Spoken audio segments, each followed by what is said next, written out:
Ellie Golden could be dangerous. Harry felt as if she was asking questions to whittle away at his painstakingly constructed story. Still, he'd have to convince a lot more people in September, and he should be used to this by now.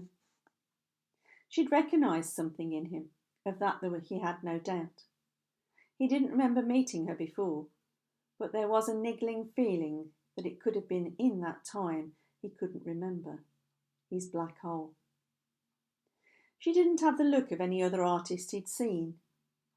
He knew he was stereotyping, but he'd always pictured them as flowing bohemian types, wearing smocks with a dab of paint behind the ear. She appeared prim in her business suit, and looked more like his idea of a librarian, if her blouse hadn't been scarlet. She'd no doubt dressed this way because she believed the judge of a competition should wear something formal. He imagined her carefully controlled tawny hair cascading around her face, daubed in the blues and greens she was using to paint. He had a thing about wild hair.